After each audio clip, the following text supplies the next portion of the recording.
¿No es increíble tener que defender ahora mismo que la Tierra no es plana? Absolutamente. Si en los años 30 más gente le hubiera dado la cara a un señor bajito con bigote que se llama Hildebrand. El barco desaparece por la curvatura de la Tierra cuando no lo ves. Y lo que la gente no comprende es que no es así para nada. Tú coges una cámara P1000, haces zoom y el barco sigue allí. Lo que pasa es que nosotros tenemos un globo ocular que juntamos todo en un punto de fuga. Es por eso que tú te pones en una calle y ves que las farolas se juntan en un punto de fuga. Pero si andas 1 kilómetro, ves que las farolas están distanciadas. Simplemente es tu percepción de tu vista, tiene un límite. Es tonto. Aparte del componente sectario, radical, agresivo, en el que se transforman estas ideas paranoides de algunas personas que hacen negocio, lo que creo es que adquieren una dimensión y una difusión que nunca hubieran conseguido en el pasado sin los podcasts, las redes sociales, sin internet, precisamente porque antes los tontos del pueblo eran conocidos en su pueblo, que eran los límites a los que llegaban. Hoy en día, gracias a esto, buscan un altavoz que los proyecta y que conecta con otros tontos que están dispuestos a seguirles. ¿Este mapa vos lo conocés? Sí. ¿No? Tierra No sé. plana. Te el anillo, sí, bueno, lo hemos visto aquí. lo has visto. Se parece aparte de la ONU. Y Claro, eso, pero sí. el Para logo que de lo la vean. ONU no tiene la Antártida. El logo de la ONU tiene laureles al costado, Exacto. que hacen alusión a Apolo también, ¿no? Entre comillas. Pero bueno, este mapa es patentado y oficializado en el año 1892. Se llama mapa de Gleason. Gleason era una persona terraplanista, científico, obviamente está patentado en todos estos países, incluyendo Francia, Inglaterra, Dinamarca, Suecia, etcétera, etcétera. Acá arriba dice nuevo mapa estándar del mundo y acá dice científico y práctico correcto. O sea, que se puede utilizar de forma práctica para navegar y además es científicamente correcto. Y destaca la palabra as it is. O sea, esto no es una proyección simplemente, sino que es así como es el mundo. ¿Cómo es? La Antártida bordea todo. Y acá tenemos la parte de los continentes, que es como si agarráramos un globo terráqueo, le haríamos un tajo abajo, lo aplastáramos y lo abriéramos.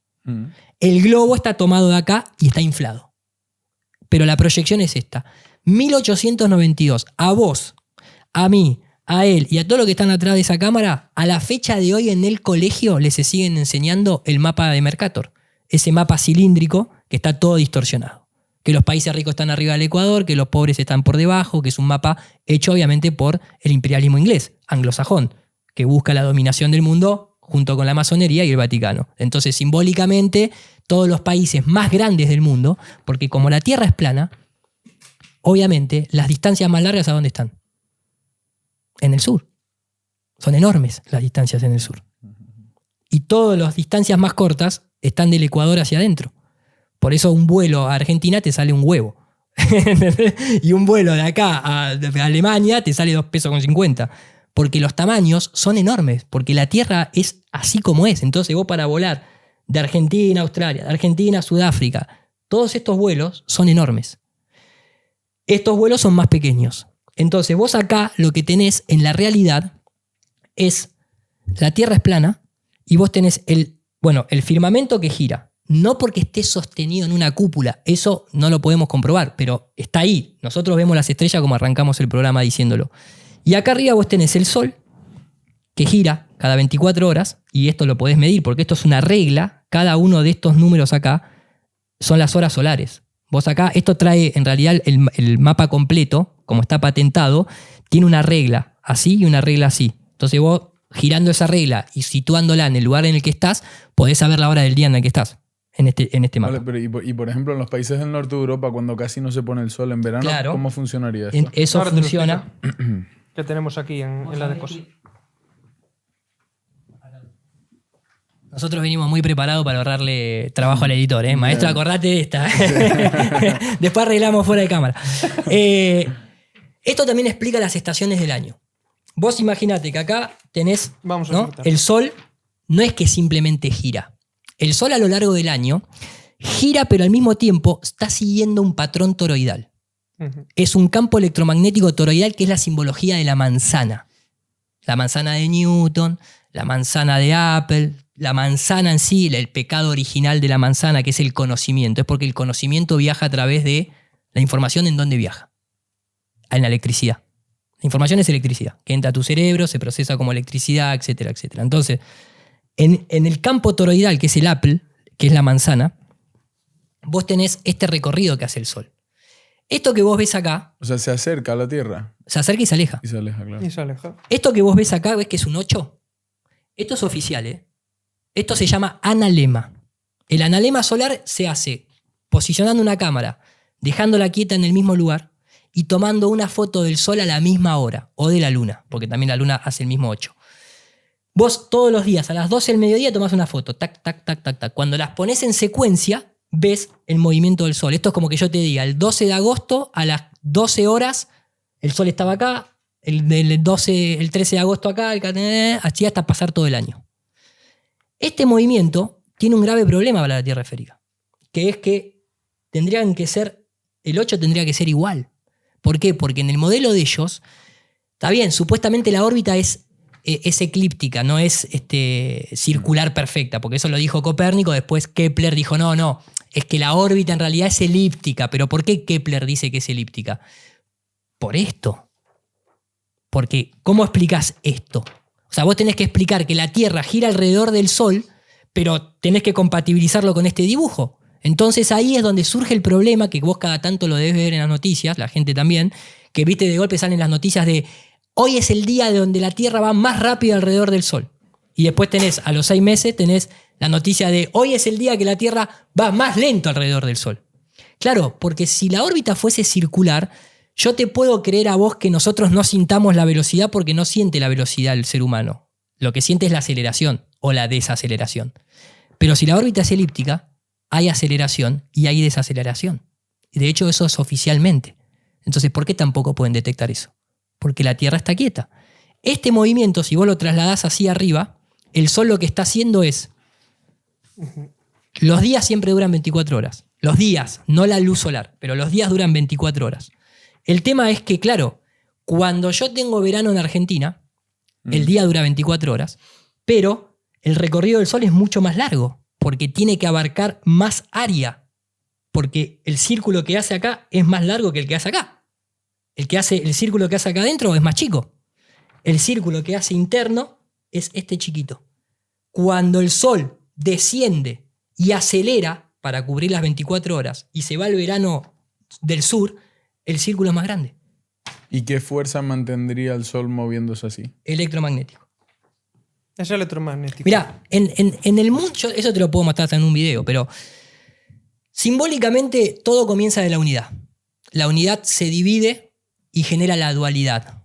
Y de la dualidad sale la Trinidad, y de la Trinidad aparecen los cuaternos, ¿no? Y después aparece Pitágoras con las 5 puntas, ¿no? La magia, etcétera, ¿no? Los 4 elementos más el viento, que el viento es el éter, que también eso tiene toda una cuestión científica de que Einstein dijo, bueno, el espacio está vacío, no existe el éter y por eso nosotros no podemos detectar que la Tierra gire.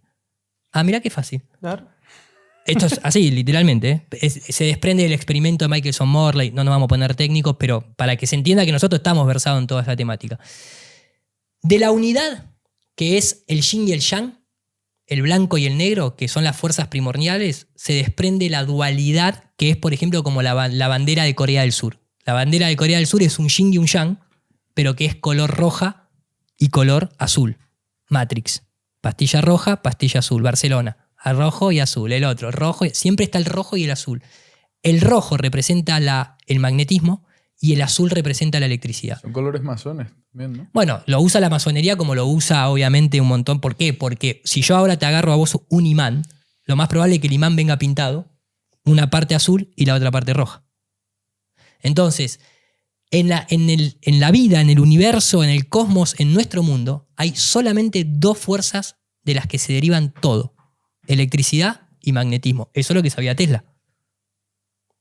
Y eso es lo que Tesla abogó. Acordate que Tesla se le cagó de risa a Albert Einstein.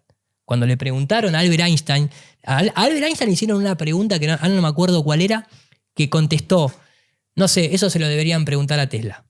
Como diciendo, yo no te lo- Sí, que se sienta al ser el mejor científico del mundo y así. Y le dijeron. Entonces él contestó, bueno, eso deberíais de preguntárselo a Tesla. Einstein tiene una sola patente. Una sola patente que está compartida por el efecto fotovoltaico. Tesla tiene más de 350 patentes. Lo Inc- revienta, ¿sabes? Es que incluyendo son cosas que al la- final ves como de- la historia encumbra a quien quiere. ¿Sabes? Es algo que no había competencia. ¿No? Compararlos hasta es absurdo. Realmente dices, es que no tienen nada que ver. Una persona que es un genio y que cambió nuestras vidas a día de hoy, como Nikola Tesla, y al ver que apenas aportó nada. Eso es así, ¿sabes? Porque la mayoría de las cosas que aportó son teorías. Teorías que son indemostrables. ¿Sabes? Lo que pasa es que hacen encajar el modelo heliocéntrico, por algo lo encumbraron. ¿Entiendes? Bien, yo lo que quiero decir antes para que vamos te voy a mandar 2 vídeos concretos aquí. Y el editor lo va a poner, son cortísimos. Obligalo. No, por eso. Esto sí que lo tienes que mostrar, para que la gente comprenda esto Lo vas a y cómo poner, lo ¿eh? tenemos. Si no, nos lo bajamos entre los 3. Para que la gente comprenda cómo funciona el electromagnetismo, tenemos una prueba empírica que es no sé si te acuerdas que lo hacen con un imán. Sí, lo tengo. Y muestra el movimiento perpetuo. Se pone el imán y entonces muestra el movimiento perpetuo y te va a mostrar cómo se forman los analemas y cómo podemos demostrarlo en el laboratorio. ¿Existe el movimiento perpetuo? Por supuesto, pero con electromagnetismo. Mira, ahí das en una clave. Porque vos pensás que toda esta locura del modelo heliocéntrico que se fue emparchando con un presupuesto infinito. O sea, nosotros lo que necesitamos es un avión.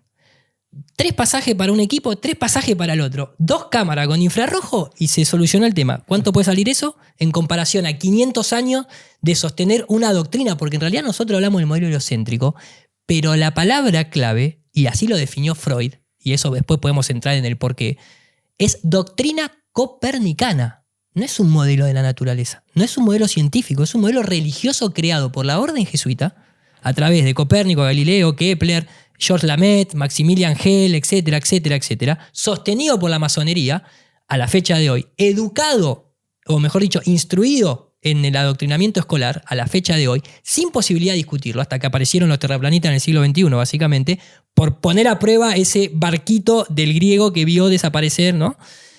Pero en realidad, en esos parches, vos pensás que cuando se dice, no, porque los griegos ya sabían que la Tierra es esférica. Mentira. En realidad, los griegos lo que sí sabían es que, y esto es una idea pitagórica, que tiene mucho que ver con cuestiones de masonería y también, los pitagóricos eran una escuela de filosofía. En ese momento era ocultista, de hecho.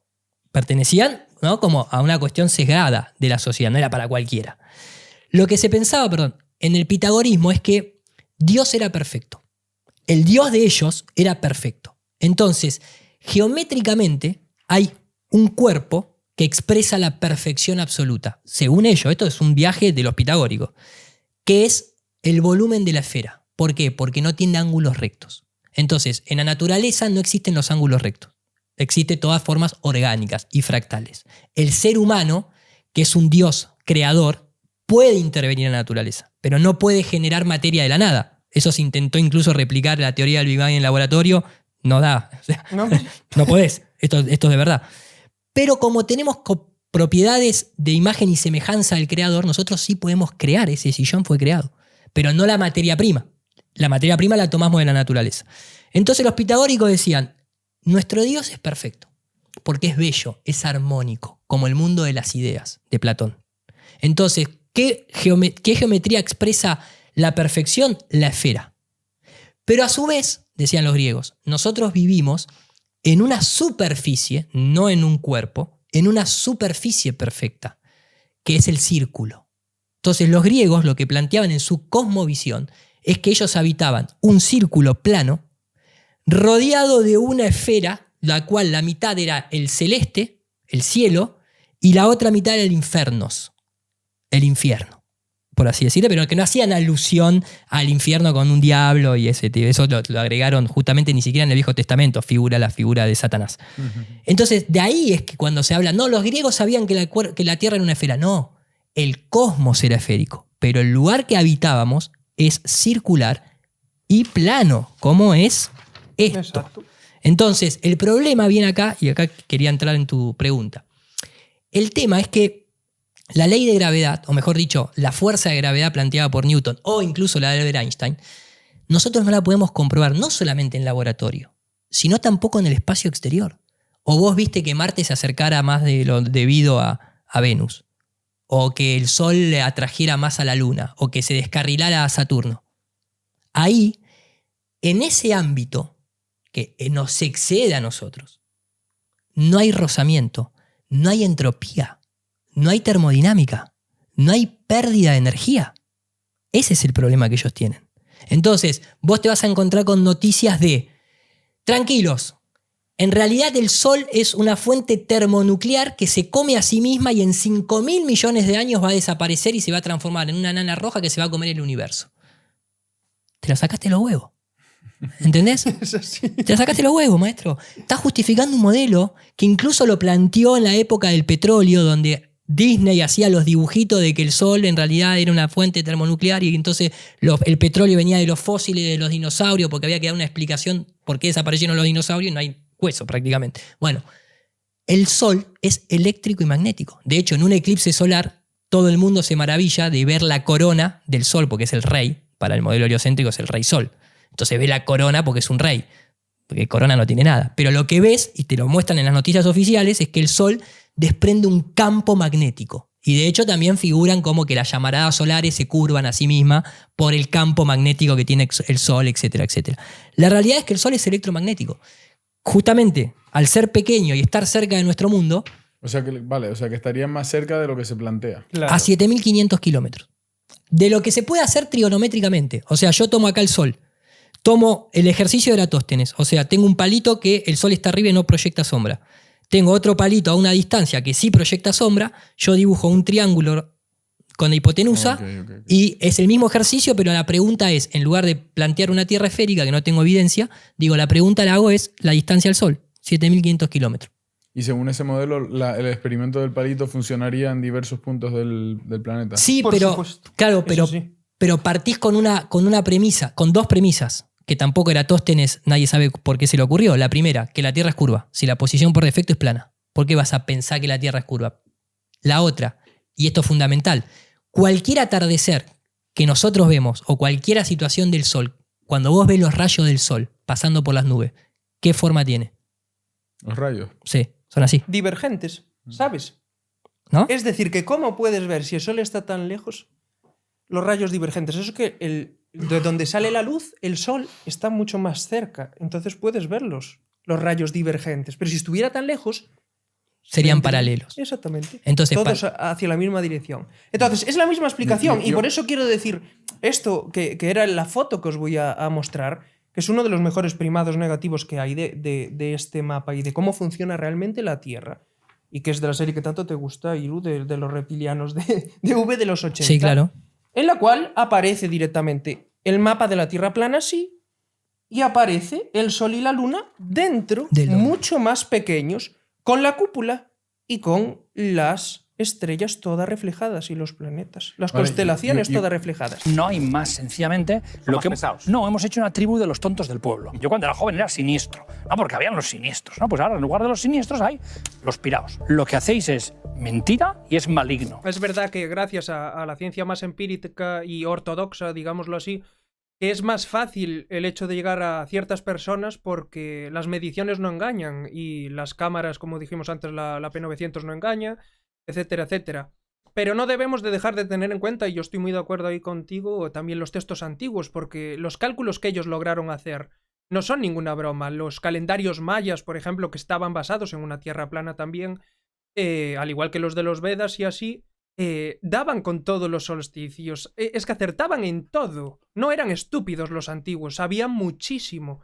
Por eso también es un punto de vista a tener muy en cuenta, aunque comprendo lo que dice Jordi, lo comparto en que no es la mejor forma de abordarlo para que la gente que no comprende mucho el tema lo acepte.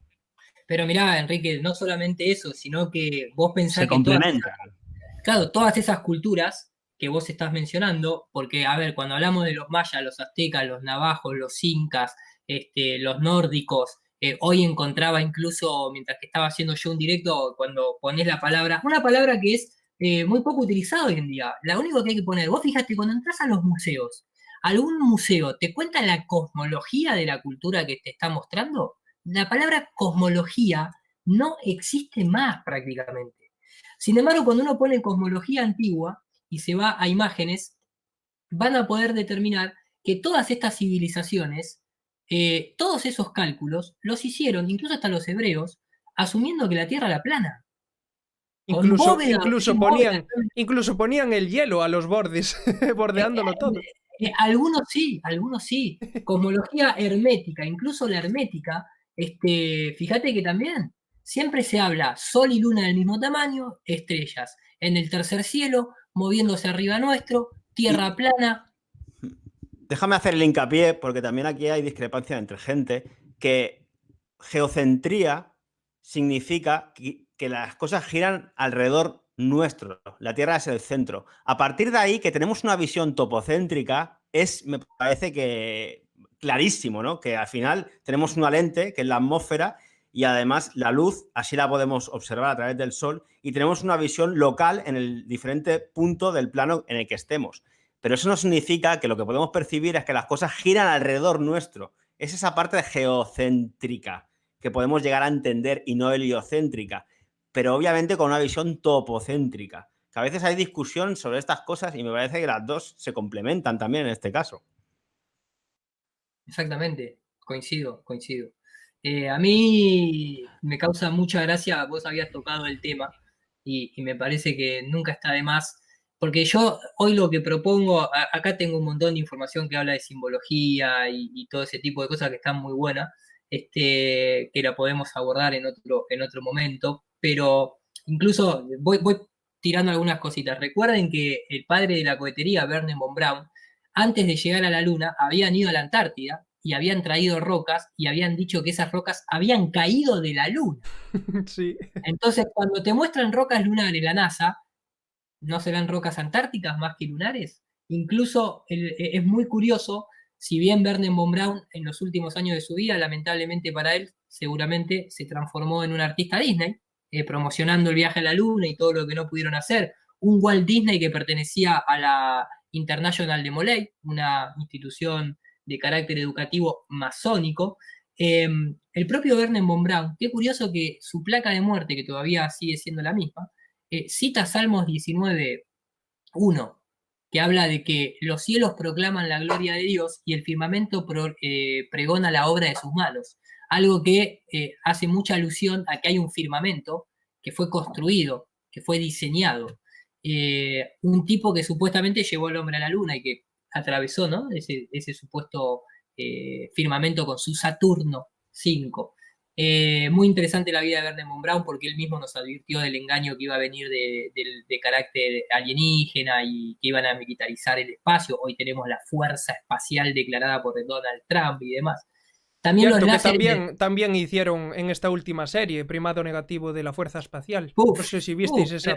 Sí, buenísimo. Tengo apartado una parte que también hacen alusión a la Tierra plana y lo dicen descaradamente en un juicio. Sí, muy bueno. Sí. Capítulo 3 creo que es. Después, la gente que estará pensando en los reflectores lunares, recuerden que 6 años antes de que supuestamente el hombre llegara a la Luna, el Instituto de Massachusetts, de Tecnología de Massachusetts, ya había hecho rebote lunar con un láser sin haber ningún tipo de espejo. De hecho, hasta incluso radioaficionados utilizan a la Luna como rebote de ondas para comunicaciones. ¿Qué es la Luna?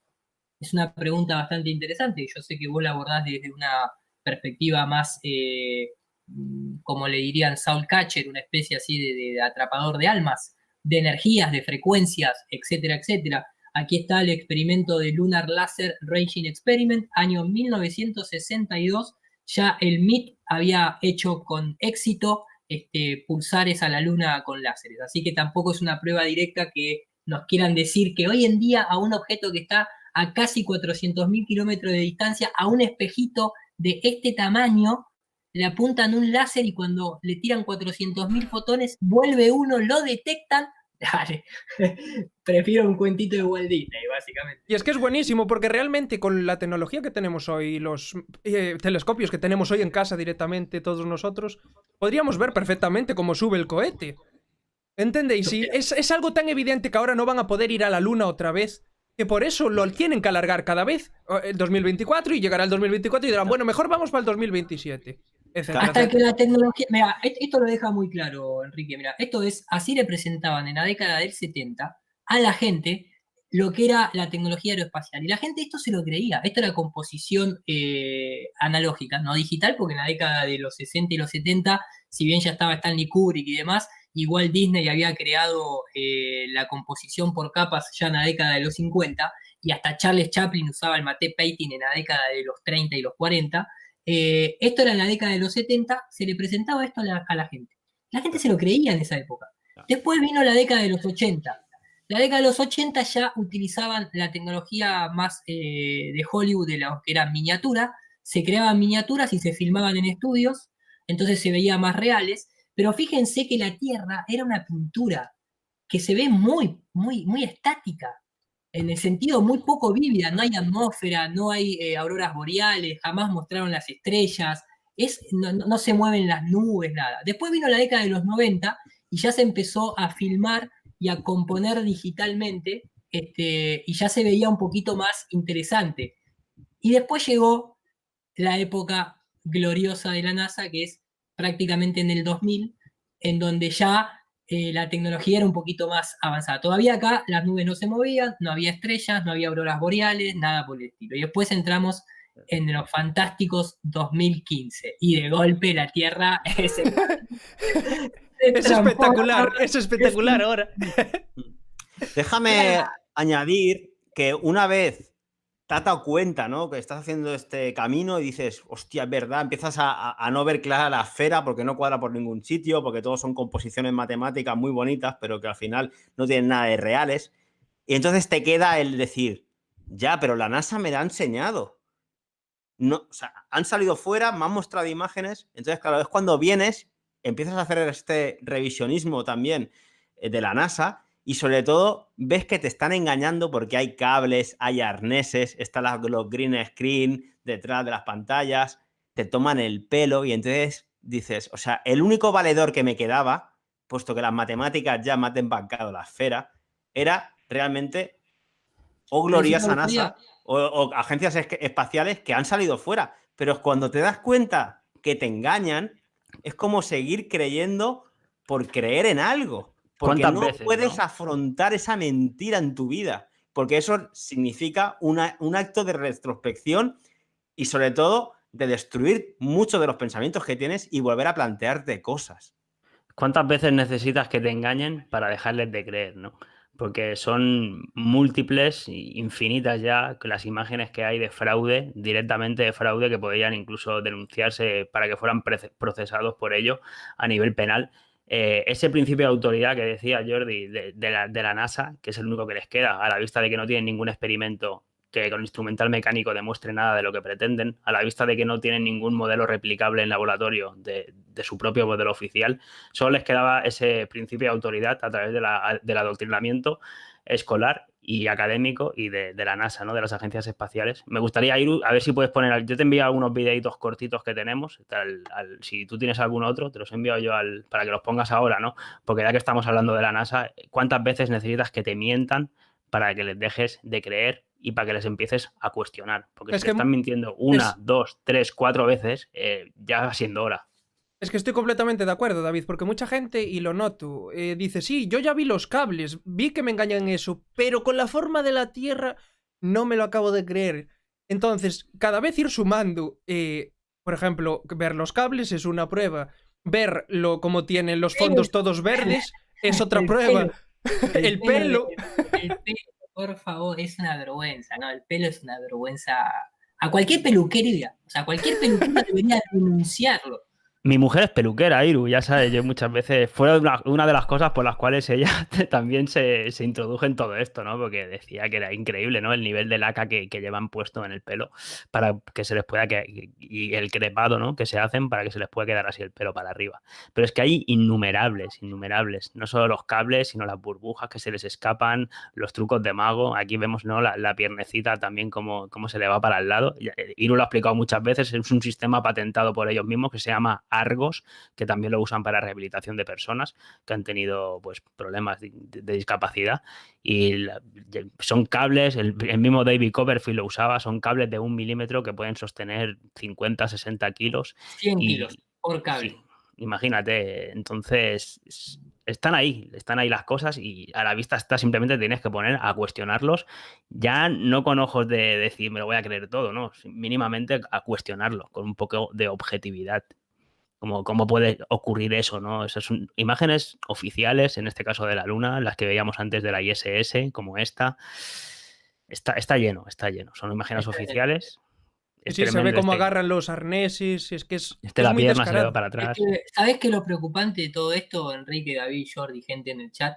Que lamentablemente, y yo lo digo porque yo soy director de efectos visuales, y al ritmo que viene creciendo la tecnología, ese día que digan volvimos a la Luna, va a terminar de ser en el momento en el que la composición digital, que ya estamos, pero en tiempo real, no postproducida como se hace hoy en día en las películas, que todavía lleva 30, 40 personas en estudio. Imagínense, mira, se lo voy a ilustrar. Por eso digo que tampoco nos queda mucho tiempo, lamentablemente, lo digo. Es verdad que avanza muy rápido la tecnología, es verdad, cada vez ellos tendrán más armas para engañar, es verdad. Es que avanza muy rápido. Fíjate que hoy en día nosotros tenemos tecnología como, por ejemplo, esto es el año 2016. Esto ya en tiempo real te traquea la cámara, te traquea reflejos. Esta persona entra en una pantalla verde. Esto se vende comercialmente para programas de televisión. Entra en una pantalla verde, ustedes acá lo pueden ver arriba, ¿sí? en el monitor, y entra en un mundo totalmente 3D, que si vos se lo mostrás a mi mamá... Es que se lo cree, es que tiene todos los reflejos y todo, está muy logrado.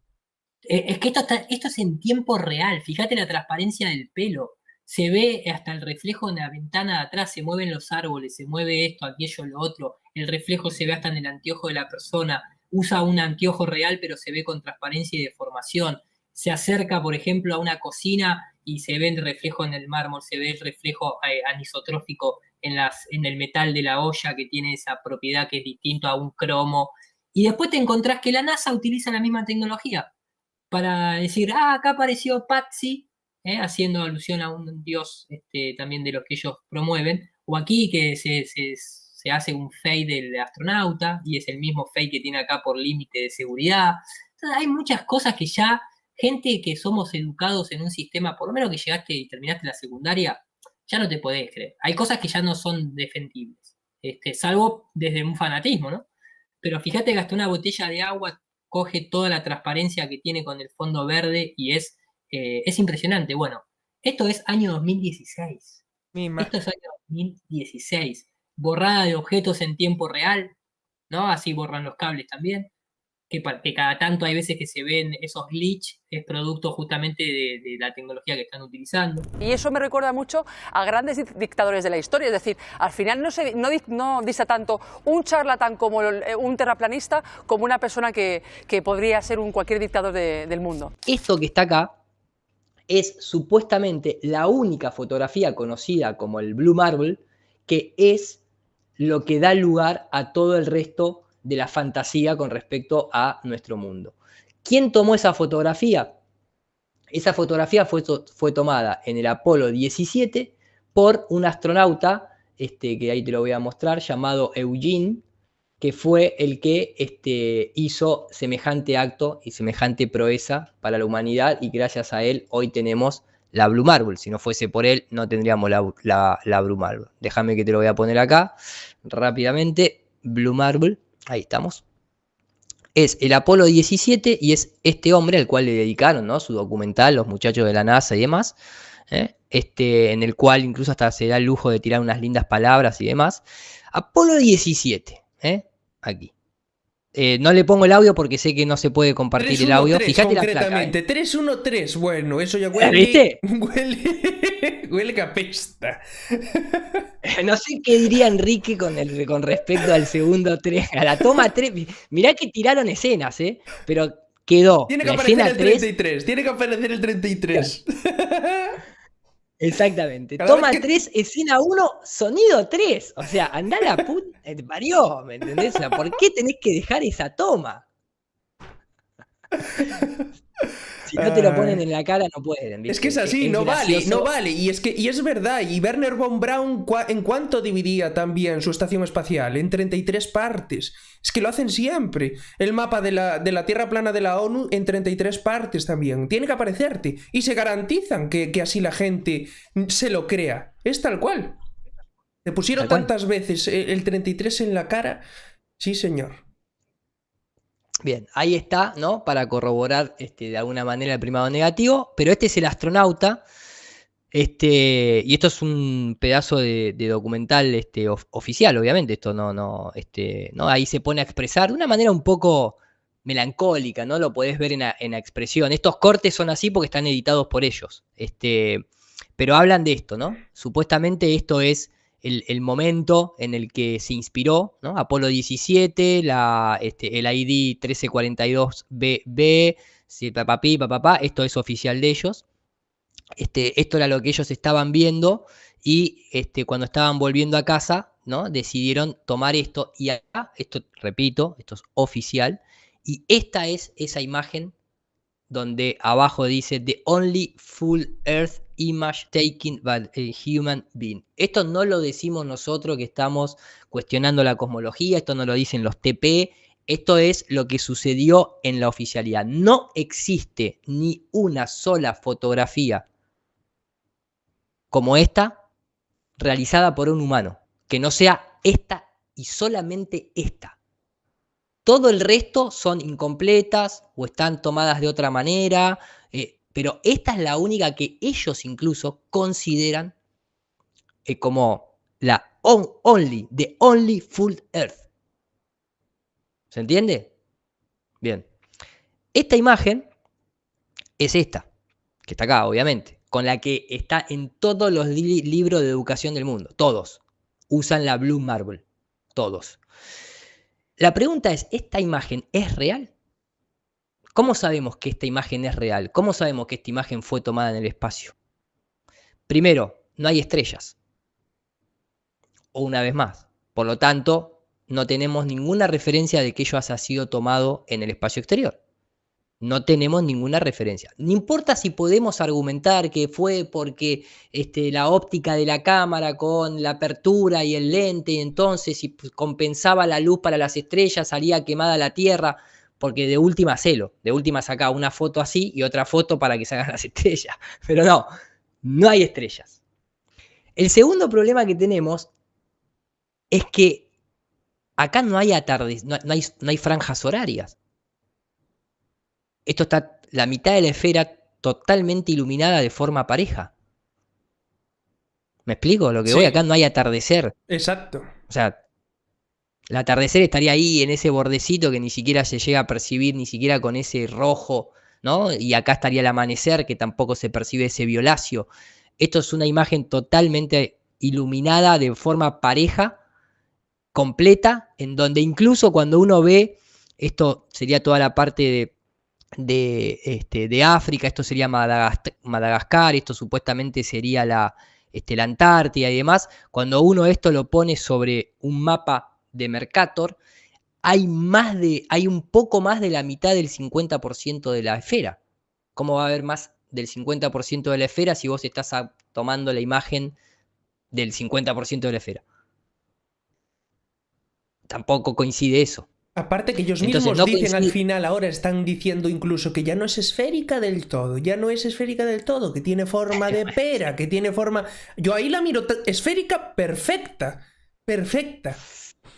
Además, más allá de eso, ¿no? Entonces ahí ya podemos empezar a ver que hay algunos errores.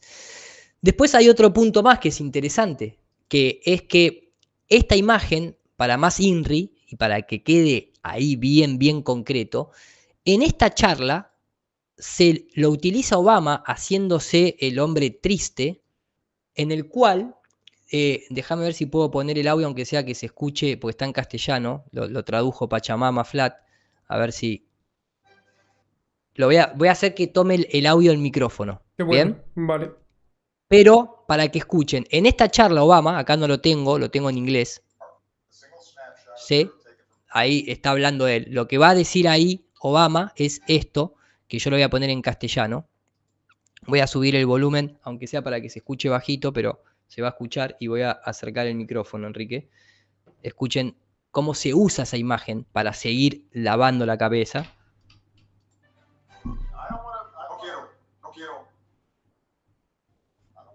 No quiero engañarte. El mes pasado, por primera vez desde 1972, la NASA publicó una canica azul, una única instantánea de la Tierra tomada desde el espacio exterior. Y muchas cosas han cambiado en las décadas transcurridas entre esa primera foto y la segunda. Las fronteras han cambiado, las generaciones han ido y venido, nuestra población mundial casi se ha duplicado. Pero una cosa no ha cambiado. Nuestro planeta es tan hermoso como siempre. Todavía parece azul. ¿Por qué muestro esto? Fíjate cómo arranca. No te quiero engañar, dice. I don't want to fool you. ¿No? Habla de... ahí lo está reconociendo. Solamente una fotografía, la de 1972. Y en esta nueva que la NASA acaba de sacar es esta. Pero esta ya no es una fotografía. Esta, dicho por ellos mismos, dicho incluso por el artista, fue hecha de CGI, que es la que aparece en todos los iPhone de su momento, ¿no es cierto? Y es la que sigue apareciendo a la fecha de hoy. Y acá es cuando ellos dicen, bueno, mirá, en realidad nosotros tenemos un barrido satelital, ese barrido satelital se limpia, se corrige, se acomodan los colores. Una vez que se hace eso se agregan las nubes, pero que viene de otra base de datos, y se agrega un poquito acá, y yo le pinto un poquito los colores que se representaría el mar y las costas, y los hacemos un poquito más azules para que quede más lindo, y entonces quedan todas estas franjas en el medio que las tenemos que pintar, y una vez que las unimos y le agregamos la capa atmosférica, y de acá viene la famosa frase, es Photoshop, pero porque tiene que serlo. ¿Se acuerdan, no? Sí, It sí. is Photoshop. It has to be, ¿no? Entonces, esta nueva tampoco es tomada por un ser humano. Sigue siendo una imagen CGI. Entonces, el tema acá es esta imagen. ¿Cómo se llevó a cabo? Si no fue tomada en el espacio, dado que eso no se puede hacer. Es muy simple. Y también está ahí presente. Recordemos que hay una patente, yo esto lo mostré muchas veces, porque la intención de este directo, ¿cuál es? Es que hay que desprogramarnos. Hay que sacar esa educación por imagen que nos ha dado el sistema y de última, dado que la imagen funciona también para educar, generar la propia. Porque esta imagen es mucho más que una simple esfera.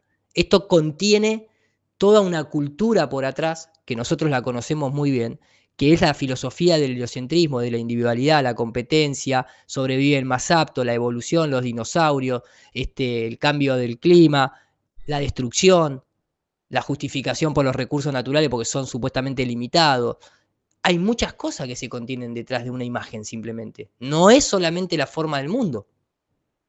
Entonces hay que cortar con eso.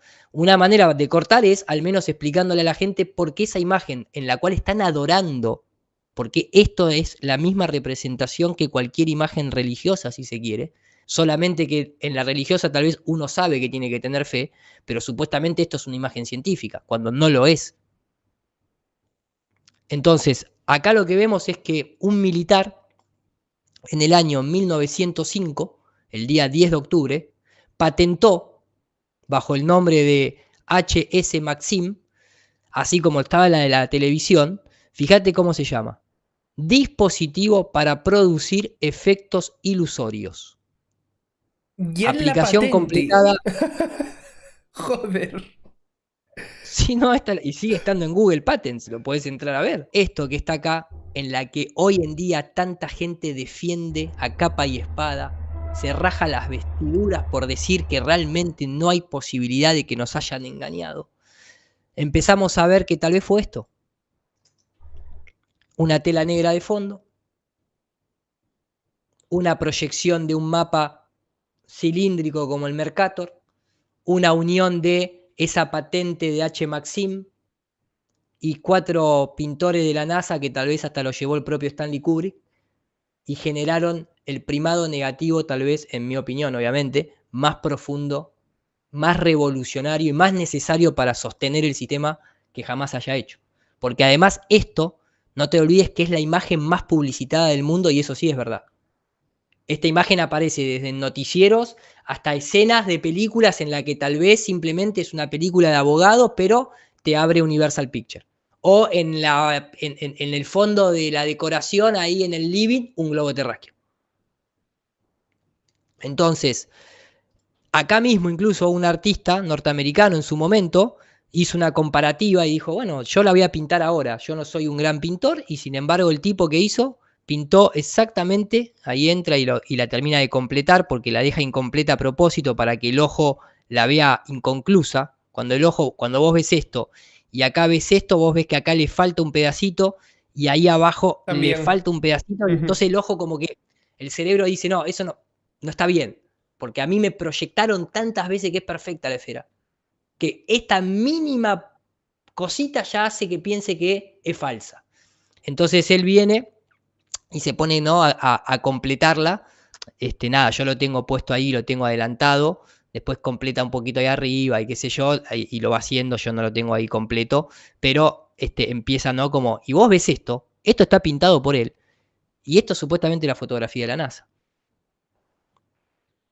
Después, obviamente, lo más loco de todos, porque hasta ahí no tenemos una unión, una posibilidad de que la NASA haya utilizado esa técnica, hasta lo que yo vengo mostrando. Pero curiosamente, ya en las misiones Géminis, se ve a 3 ingenieros de la NASA frente a una pelota de madera pintada. Exactamente igual que esta, pero sin las nubes. Bueno, mira, somos 98%, somos profesores universitarios, somos divulgadores, somos gente que se lo ha mirado. Lo que hacéis es mentira y es maligno. Bien, ¿qué hubieras dicho tú, Iru, como primera prueba en el debate? ¿Qué es para ti lo más claro que le podías tirar a la cara a Santa Olalla y a la gata de Rodinger, Rocío Vidal? Esa es una buena pregunta, maestro. Yo creo que yo hubiera ido... a ver, nosotros hace poquito estuvimos en WordCast. Y WordCast, de alguna manera, si bien es una persona que no... O sea, Pedro no toma posición, tampoco estaba enterado de lo que es el propio... de lo que es el propio... Tierra plana, la propia temática. Entonces, a mí en ese caso me gusta ir con la geometría terrestre, o sea, observaciones a larga distancia. Me gusta ir por ese lado porque si le vas con el agua no se curva, que también obviamente todos sabemos que el agua se mantiene a nivel y que uno puede explicarlo desde la mecánica de fluidos, hay como un cortafuego en el cerebro de la persona que inmediatamente te va a decir la gravedad, entonces tenés que ponerte a rebatirle la gravedad en ese primer momento y demás, y aparte estás utilizando, si se quiere, algo indirecto, por así decirlo. En cambio, la observación a larga distancia, hay mediciones desde una cámara a 4 centímetros del suelo hasta un globo estratosférico a 40 kilómetros y un sounding rocket a 120. Entonces podés ir haciendo como ese gradiente de altitud y en definitiva eso es una manera relativamente bastante directa de ir directo al cuello. Me parece de lujo, hermano. Ahora mismo estoy enseñando la fotografía del PowerPoint que llevamos a Worldcast. Los dos que llevamos. Mallorca desde Barcelona. Estamos viendo ahora mismo ahí que se puede ver perfectamente. Bien, Oliver, ¿tú qué dirías de primera prueba? ¿Y cuál sería para ti la más evidente o la que más difícilmente ellos pudieran contradecir? A mí me gusta la del agua, ¿no? La mecánica de fluidos, las superficies de agua en reposo no se adaptan al exterior de una esfera, mucho menos giratoria. Creo que es un argumento que incluso David Parcerisa sacó en el debate de Jordi Wild del otro día. Y tanto la gata como Santa Olalla realmente no contestaron a esa proposición, ese argumento. Se quedaron callados como la mayoría del debate, ¿no? Realmente esperábamos ver más contestaciones por parte de los divulgadores científicos y se quedaron, sobre todo la gata, bastante calladitos, ¿no? Sobre todo con este argumento que aportó David, que me alegró que lo aportara. Creo que es sólido, creo que no hay una contestación realmente buena por parte de la versión esférica y, bueno, pues es uno de los que más me gustan a mí, ¿no? Junto con el que ha dicho Iru también, las distancias, este tipo de mediciones que también son pura matemática al final y que si tienen que atacarlo y refutarlo tiene que ser también con matemáticas, si no lo han hecho hasta ahora, ¿no? Bien, antes... ¿Y vos, Enrique, cuál hubieses tirado? Yo es que también me encanta la de que el agua no se adhiera a una esfera, tío. Yo se lo hubiera tirado de primeras porque, tío, no está demostrado en el laboratorio, ¿sabes? Le digo, demuéstramelo cuando me lo demostréis en el laboratorio, que el agua se adhiere a la parte de abajo de una esfera. Litros de agua, ¿sabes? ¿Cómo van a estar los barcos boca abajo y así? Yo lo hubiera tirado esa. Que conste que después iría con las largas distancias, ¿eh? Porque tenemos mediciones y es comprobable y así. Porque con lo otro me van a decir, no, es que es tan grande que no se puede comprobar, la de siempre. Sí, te la van a querer de alguna manera. Ellos, ya te digo, siempre te van a ir a la gravedad, y entonces ahí ya un escaloncito más, porque le empezás a discutir si la gravedad de Newton, si la de Albert Einstein, entonces si se curva el tiempo y el espacio, cuánto espacio hay o cuánto tiempo hay en un metro cúbico, y también vas elevando un poco la temática del debate.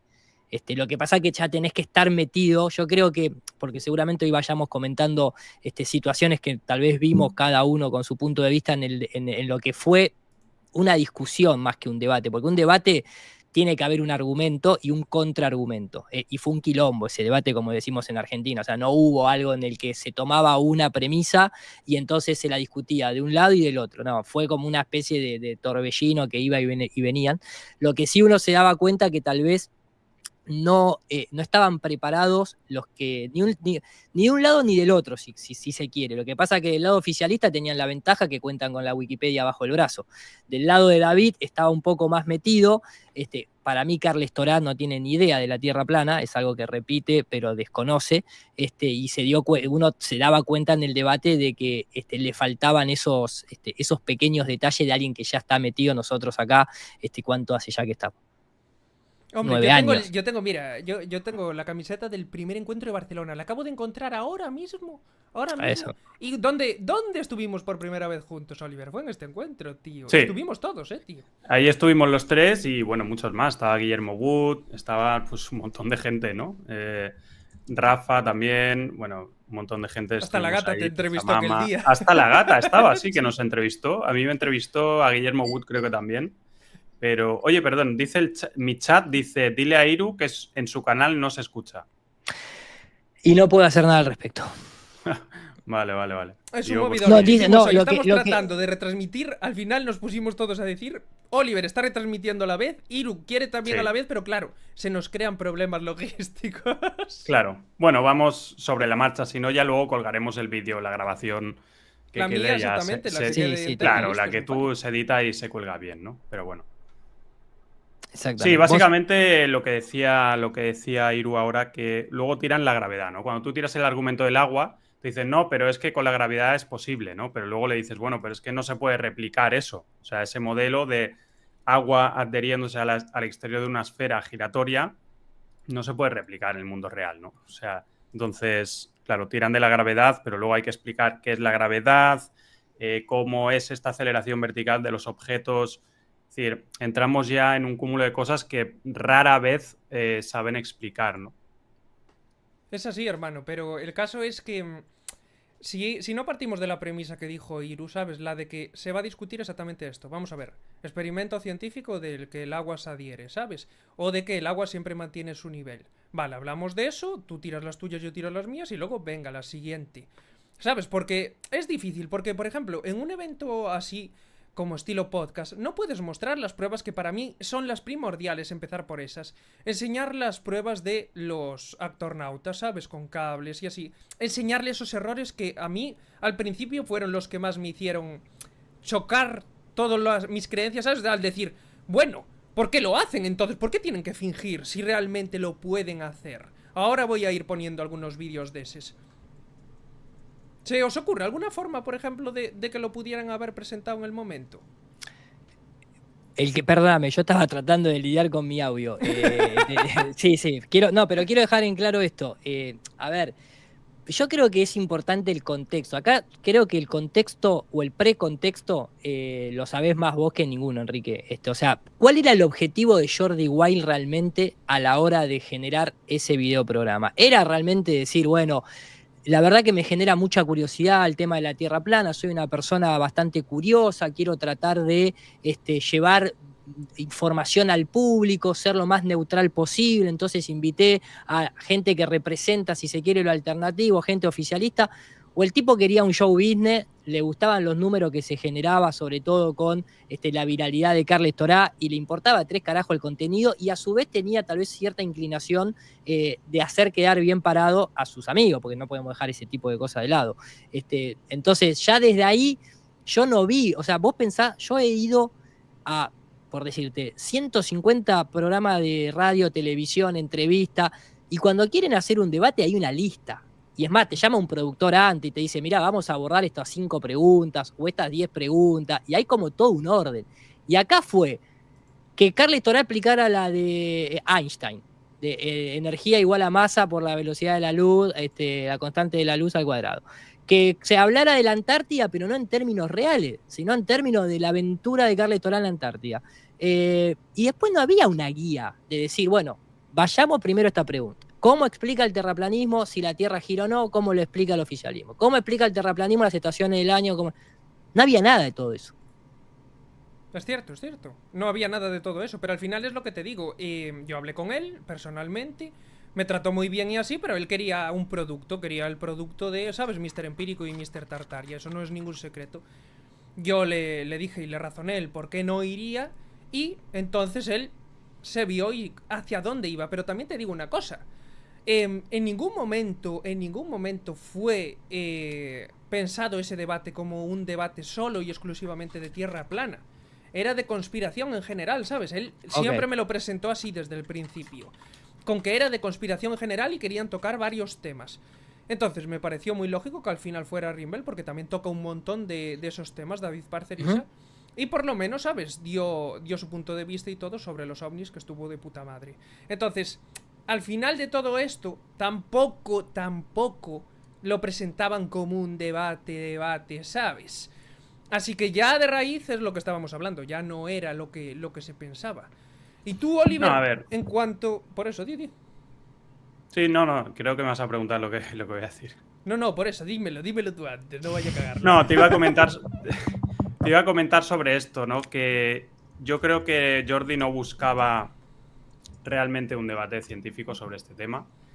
Como decía mucha gente en el chat que estuve atento en el directo de Jordi, nos podían haber llevado pues a mí, a Iru, está Guillermo Wood, o sea, hay tanta gente que podían haber llevado para un debate Los serio. hermanos Barea también. Los hermanos Barea.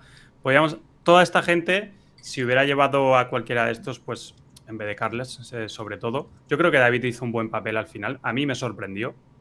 Es verdad que lleva poco hablando, quizá 1 año o 2, sobre el tema ATP, que además aprendió gracias a nuestros canales, ¿no? Él mismo lo dice. Y la verdad que me sorprendió para bien David. Creo que estuvo bien reconduciendo el debate fuera de lo personal de Carles Torá, que yo no sé por qué entró al trapo Carles Torá. Yo se lo dije personalmente. Digo, mira, a la primera pregunta de la gata tú le tienes que decir, esto es un debate de tierra plana. O sea, si quieres hablar sobre mi vida es otro programa diferente, ¿no? Pero David recondució muy bien el debate al tema ATP. Lamentablemente, pues siguieron haciendo preguntas sobre Carles Torá, sus historias, etcétera. Pero bueno, se dejaron un par de argumentos que dejó ahí David. Creo que Jordi debió haber sido mejor moderador en el sentido de reconducir. O sea, es que el moderador parecía David Parcerisa, ¿no? Al final. Y al final es el que reconducía el debate al tema ATP. Creo que Jordi buscaba más espectáculo, quizá enfados entre ellos, que es lo que pasó entre la gata y Carles, porque es lo que trae audiencia, un poco el salseo, pero para un debate serio creo que se debía haber llevado a otras personas, ¿no? ¿No es increíble tener que defender ahora mismo que la Tierra no es plana? Absolutamente.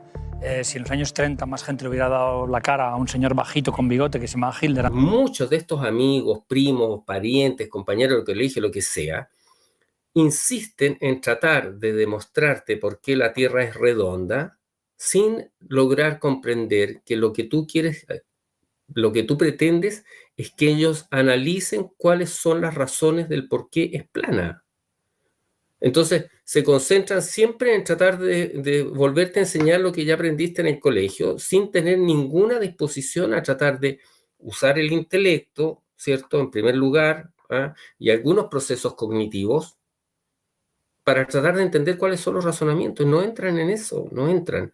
Y ahí podemos, por supuesto, y tú lo sabes mucho mejor que yo, desde tu profesión, de tu sapiencia y tus conocimientos, de por qué no todo el mundo definitivamente está preparado para entrar en este viaje. Y no es que uno quiera poner una cuota de arrogancia, porque va muy lejos de eso. Para nada, exacto. Y ciertamente, y vuelvo a citar, lo he dicho más de alguna vez, a una persona que yo adoro, que es Macarena Santamaría, que me dijo un día y me hizo verlo de manera muy simple y muy concreta. Guille, no es un tema de intelecto, es un tema de conciencia. Puedes tener mucho intelecto y si no tienes conciencia no vas a entender nunca, jamás vas a entrar por la rendija que te permita poner en cuestionamiento lo que te enseñaron. Y eso, evidentemente, es un proceso y un viaje, tal como señalabas tú, llegarán a medida que sea posible los que tengan que llegar. Y otra gente lo desea Darío Salas Sommer, el famoso filósofo hermético chileno, y con esto termino. Hay 3 clases de seres en este mundo, a saber, aquellos que ven cuando les enseñan y aquellos que no verán nunca. Tal cual, hermano, coincido perfectamente. Es tal cual, es así. Y por supuesto, y resalto la parte que tú dices del ego, de no creerse mejores y superiores, porque a mí personas que piensan que la Tierra es esférica, como yo lo pensé 27 años de mi vida, muchas de esas personas me dan 1000 vueltas en muchos ámbitos de la vida. Pueden estar mucho más despiertos que nosotros en otros ámbitos. Entonces, dejémonos de tonterías de unos somos mejores que otros, porque no todos somos necesarios. Y ciertas personas que no saben de determinado ámbito es porque su propia alma ha decidido ese aprendizaje espiritual y va a contribuir de otras formas que a lo mejor nosotros no contribuimos. Entonces, por eso es de valorar todo. Incluso aquellas personas que piensan distinto. Así que fomentemos la empatía, que eso es lo que debemos de hacer.